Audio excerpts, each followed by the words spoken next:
Sir क्या term to का paper आसान आएगा? सर क्या टर्म टू का पेपर टफ आएगा? सर क्या राष्ट्रीय आय के न्यूमेरिकल के चॉइस में हमें थ्योरी मिलेगी करने के लिए? सर क्या मैं जो है न्यूमेरिकल क्वेश्चन को छोड़ के चला जाऊं? मुझे समझ में नहीं आ रहे हैं। क्या मैं सारा का सारा थ्योरी अटेंड कर सकता हूं पेपर के अंदर अंदर? सर क्या राष्ट्रीय आय में से बहुत ज़्यादा न्यूमेरिकल आएंगे? सर क्या आय और रोज़गार में से बहुत ज़्यादा न्यूमेरिकल आएंगे? सर पेपर का जो डिफ़िकल्टी लेवल है वो क्या होगा? क्या आसान आएगा, टफ़ आएगा? ये सारे क्वेश्चन जो हैं गाइज़ आपने मेरे से जो है पिछले 1 महीने के अंदर अंदर पूछ लिए हैं कि सर टर्म 2 का जो डिफ़िकल्टी लेवल है वो क्या रहने वाला है। और जितने भी क्वेश्चन मैंने अभी आपको बताए सारे के सारे क्वेश्चन आपके भी दिमाग में घूम रहे हैं, क्योंकि बच्चों को जो है राष्ट्रीय आय के न्यूमेरिकल्स और आय और रोजगार के निर्धारण के न्यूमेरिकल्स करने में बहुत ही ज़्यादा दिक्कत आ रही है। नेशनल इनकम के न्यूमेरिकल सॉल्व नहीं हो रहे हैं, ठीक है, राष्ट्रीय आय के न्यूमेरिकल जो है वो सॉल्व नहीं हो रहे हैं। तो कई सारे डाउट उससे आ रहे हैं भाई क्वेश्चन किस तरीके से आएंगे। चलो ठीक है, न्यूमेरिकल छोड़ दिए, थ्योरेटिकल भी कर दिया, तो जो थ्योरेटिकल आने वाला है वो जो है किस लेवल का आने वाला है, इसके रिगार्डिंग जो है आज हम बात करने वाले हैं। तो गाइज़ वीडियो बहुत ही ज़्यादा इंटरेस्टिंग और बहुत ही ज़्यादा ज़बरदस्त होने वाली है। वीडियो को लास्ट तक जो है वो ज़रूर देखिएगा। सबसे पहली बात तो मैं आपको बता दूं, जो भी पहली बार इस वीडियो को देख रहे हैं, सैम्पल पेपर को पहली बार देख रहे हैं, अगर आप ये सोच रहे हैं कि यार ये इकोनॉमिक्स में टर्म 2 का सैम्पल पेपर हिंदी में कहाँ से आ गया, तो मेरे भाई मैंने जो सीबीएसई ने टर्म 2 का सीबीएसई ने सैम्पल पेपर निकाला था उसको पूरा का पूरा कन्वर्ट कर दिया हिंदी में। अगर आप पहली बार वीडियो को देख रहे हैं, अगर आपको ये सैम्पल पेपर चाहिए तो वीडियो को जो है आप प्लेलिस्ट में जाके वीडियो देख सकते हैं, वहाँ से इसको डाउनलोड कर सकते हैं। अदरवाइज़ यूट्यूब पे भी सर्च कर सकते हैं term 2 economic sample paper in Hindi, पहली वीडियो आ जाएगी मेरी, वहाँ पर जाके डिस्क्रिप्शन में लिंक है, उसको डाउनलोड कर सकते हैं। अब हम बात करते हैं इसके क्वेश्चन के रिगार्डिंग, बहुत ही ज़्यादा ध्यान से सुनेंगे। देखिए, मैं आपको पहले भी बता चुका हूँ कि भैया रट्टापंती जो है अब यहाँ पे नहीं चलने वाली है। सीबीएसई ने रट्टापंती जो है वो पूरी की पूरी ख़त्म कर दी है। तो अब रट्टे पंते वाली सीधे सीधे क्वेश्चन आने के तो कोई भी चांस जो है नहीं है। मुश्किल से एक आधा एक क्वेश्चन दिख जाएगा, जैसे क्वेश्चन नंबर पहला देख लीजिए, अंतिम वस्तु और मध्यवर्ती वस्तु के बीच में अंतर बताइए और सकारात्मक और नकारात्मक बाध्यताएँ के बीच में अंतर बताइए। सीधा क्वेश्चन है पूरे पेपर में एक, ठीक है। इसके अलावा कोई भी आपको ऐसा क्वेश्चन नहीं है डायरेक्ट जो बहुत ही ज़्यादा आसान है और सीधा पूछा गया है, ठीक है। अच्छा, और क्वेश्चन के टाइप देखें तो क्वेश्चन नंबर 2 आप देखेंगे न्यूमेरिकल है। न्यूमेरिकल के और में भी अभी इस सैम्पल पेपर के अकॉर्डिंगली भी न्यूमेरिकल ही है, ठीक है। ऊपर भी न्यूमेरिकल है और नीचे भी न्यूमेरिकल है, ठीक है। तो भाई मेरी बात कान खोल के सुन लीजिए, अगर आप ये सोच रहे हैं कि न्यूमेरिकल के चॉइस में थ्योरी आएगी, तो भाई जिस दिन सीबीएसई का दिमाग घूम जाता है वो यही हरकत कर देता है, न्यूमेरिकल के चॉइस में भी न्यूमेरिकल दे देता है, थ्योरी जो है उसके साथ में देखने के लिए नहीं मिलती। तो वो बच्चे जो न्यूमेरिकल को छोड़ के चले जाते हैं, यार मेरे से तो नहीं हो रहा नेशनल इनकम के न्यूमेरिकल, या मेरे से नहीं हो रहा आय और रोजगार के न्यूमेरिकल, ये क्या है यार, सी निकालो, आई निकालो और एस निकालो, वाई निकालो, मेरे से नहीं हो रहा, मुझे नहीं समझ आ रहा, वो छोड़ के चले जाते हैं, ठीक है। वो सोचते हैं चल थ्योरी अटेंड कर लूँगा। तो भाई अगर जिस दिन सीबीएसई का दिमाग घूम गया, ऐसे ही पेपर का फॉर्मेट आ गया न्यूमेरिकल के साथ न्यूमेरिकल, तो आपका जो है कल्याण हो जाएगा, ठीक है। एक क्वेश्चन ये पूरा छूट जाएगा आपका, ठीक है। अच्छा, तीसरा क्वेश्चन भी देखिए कि जैसे जैसे आय बढ़ती है तो लोग बचत करना शुरू कर देते हैं। गाइस इसमें जो थ्योरेटिकल क्वेश्चन है वो बिल्कुल कॉन्सेप्ट बेस्ड क्वेश्चन है।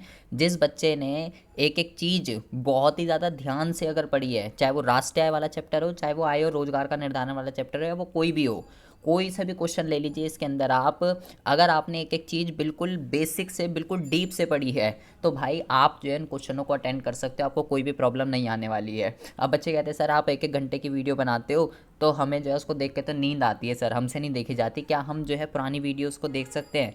हाँ जी, देख लीजिए पुरानी वीडियो, कोई दिक्कत वाली बात नहीं है। लेकिन भाई अगर आप 1 घंटे की उस वीडियो को देखते हैं ना, तो भाई उसमें आपका ही फ़ायदा है, आपको ही नॉलेज मिलेगी, एक्सप्लेनेशन आपको अच्छी से अच्छी देखने के लिए मिलेगी, न्यू वीडियोस हैं और कुछ नया कुछ अलग आपको सीखने के लिए मिलेगा, ठीक है। अच्छा, किसी देश की स्वास्थ्य की स्थिति को मापने के लिए किन्हीं दो संकेतों का उल्लेख कीजिए, उन पर चर्चा कीजिए। देखिए कोई भी सीधा क्वेश्चन नहीं है, ठीक है।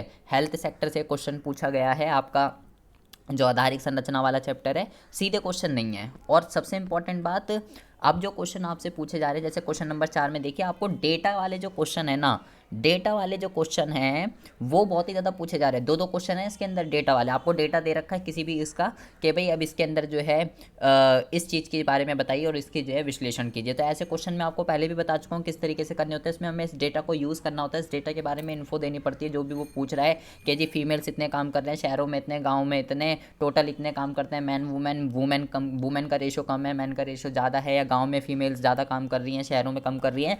ये सब उसको एक्सप्लेनेशन देनी है और इस डेटा का यूज़ करना है। अगर आप इस डेटा का यूज़ नहीं करेंगे तो नंबर आपको नहीं मिलने वाले हैं। तो अब जो है एग्ज़ाम के अंदर इस टाइप के क्वेश्चन कंपलसरी है गाइज, आने ही आने हैं। और जो इस सैम्पल पेपर के अंदर है पूरा का पूरा सॉल्व मैंने करा रखा है, तो इसको तो आप बहुत ही अच्छे से करके जाइएगा। इसी तरीके से ये क्वेश्चन तो रिपीटेड है, क्वेश्चन नंबर 5 अब बार बार ये आता रहता है, हर बोर्ड के एग्जाम में यही आता है। इसके अंदर से क्या राष्ट्रीय आय के अंदर ऐड करें, क्या राष्ट्रीय आय के अंदर ऐड ना करें, कौन सी चीज़ ऐड होगी, कौन सी चीज़ ऐड नहीं होगी, इस टाइप के जो क्वेश्चंस हैं ये केवल वही बच्चा कर सकता है जिसने राष्ट्रीय आय का एक एक चीज़ आपने जो है बहुत ही अच्छे से पढ़ी है। मैंने 20 पार्ट में राष्ट्रीय आय ख़त्म करी है, 20 पार्ट में पूरे यूट्यूब पे आपको जो है इस तरीके से राष्ट्रीय आय, अगर किसी ने पढ़ा दी तो मेरा नाम बदल दीजिएगा हिंदी के अंदर, ठीक है। 20 पार्ट में राष्ट्रीय आय ख़त्म करी है मैंने, एक एक चीज़ मैंने आपको बताई है, ठीक है जी। तो भैया अब आप उसको अगर नहीं देखोगे आपको पता ही नहीं चलेगा राष्ट्रीय आय क्या होती है, अगर घरेलू आय क्या होती है, घरेलू सीमा क्या होती है। आप इसको जो है एक भी क्वेश्चन को नहीं कर सकते क्या जुड़ेगा क्या नहीं जुड़ेगा। और इस टाइप के क्वेश्चन कंपलसरी है, या तो राष्ट्रीय आय या तो घरेलू आय में क्या जुड़ते हैं क्या नहीं जुड़ते, या कौन सी अंतिम वस्तु है कौन सी मध्यवर्ती वस्तु है। इस टाइप के क्वेश्चन एग्जाम में आते ही आते हैं, और ये केवल तभी कर सकते हो आप जब आपका बेस क्लियर है, आपने बेसिक से बिल्कुल पढ़ा है। जिनने ऊपर ऊपर से पढ़ा वो भैया नहीं कर सकता। फिर देखिए चौथा क्वेश्चन न्यूमेरिकल था, वो डेटा वाला क्वेश्चन, फिर सातवां क्वेश्चन फिर डेटा वाला क्वेश्चन। अब ऐसे क्वेश्चनों को देख के जो है स्टूडेंट सोचते हैं यार इसमें क्या करना है, करना क्या है, मुझे लिखूँ क्या इसके अंदर। भाई जैसे चलो सीधे क्वेश्चन में तो हम पढ़ के आते हैं, हर चीज़ ठीक है छाप दिया, लेकिन इन वाले क्वेश्चनों के अंदर बच्चा कंफ्यूज हो जाता है क्योंकि ज़्यादा नहीं लिख पाता इसके अंदर। तो भैया मेन डेटा का यूज़ करना है, जो भी उसने क्वेश्चन में पूछा है कि भैया भारत और सिंगापुर के बीच में कंपेरिजन करना है उसके, कि भारत कितना अपनी जीडीपी का इन्वेस्टमेंट करता है और सिंगापुर कितना करता है, कितना करना चाहिए, कितना होना चाहिए, ये सब चीज़ें आपको जो है उस डेटा के अंदर लिखनी है।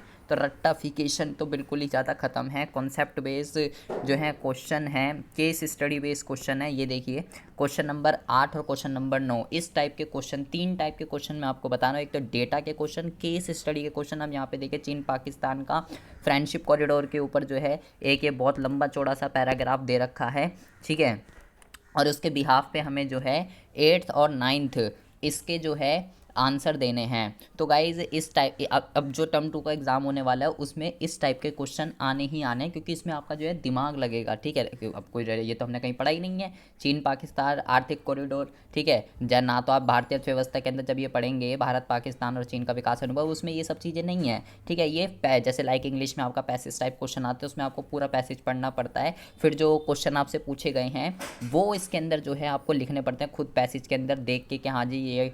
तो जब आप उस पैसेज को पढ़ोगे तो आपको पता चलेगा कि चीन पाकिस्तान का आर्थिक कॉरिडोर क्या होता है, इससे पाकिस्तान को क्या क्या फ़ायदे हो रहे हैं, क्या क्या नुकसान हो रहे हैं, और आखिर चाइना जो है कैसे विभिन्न अर्थव्यवस्थाओं को लोन्स देकर कैसे अपने ऋण जाल में फंसा रहा है। ये सारी की सारी चीज़ें जो हैं आप जब उस पैसेज को पढ़ेंगे तब पता चलेगा। तो ये भी बहुत अच्छे क्वेश्चंस हैं अगर आपको पैसेज समझ में आ जाए तो। अगर नहीं समझ में आया तो भैया ये दोनों क्वेश्चन भी आपके फिर गए, ठीक है जी।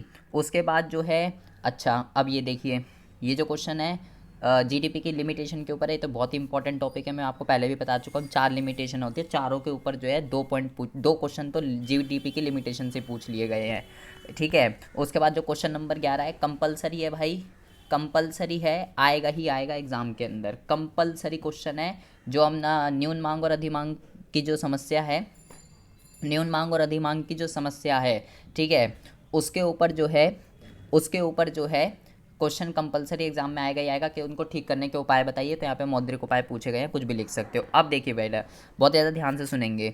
अब आया नेशनल इनकम का न्यूमेरिकल, ए में न्यूमेरिकल दे रखा है, ठीक है। और जैसे मान लो ये जो है 3 नंबर का न्यूमेरिकल हो गया और 2 नंबर का उसने बी पार्ट बना दिए इसके 2, और थ्योरी दे दी इसके अंदर, उत्पाद का मूल्य और मूल्य वृद्धि में अंतर बताइए। अब ये न्यूमेरिकल भी है, थ्योरी भी है। अब यहाँ बच्चा फंस गया, ठीक है, क्योंकि न्यूमेरिकल तो वो करके नहीं जाएगा, थ्योरी करके जाएगा, 2 नंबर की ये हो गई। और चलो वो सोच रहा है कि चल इसके और में तो थ्योरी आएगी, तो ले बेटा और में पूरा का पूरा जो है वो सेम न्यूमेरिकल और फिर थ्योरी।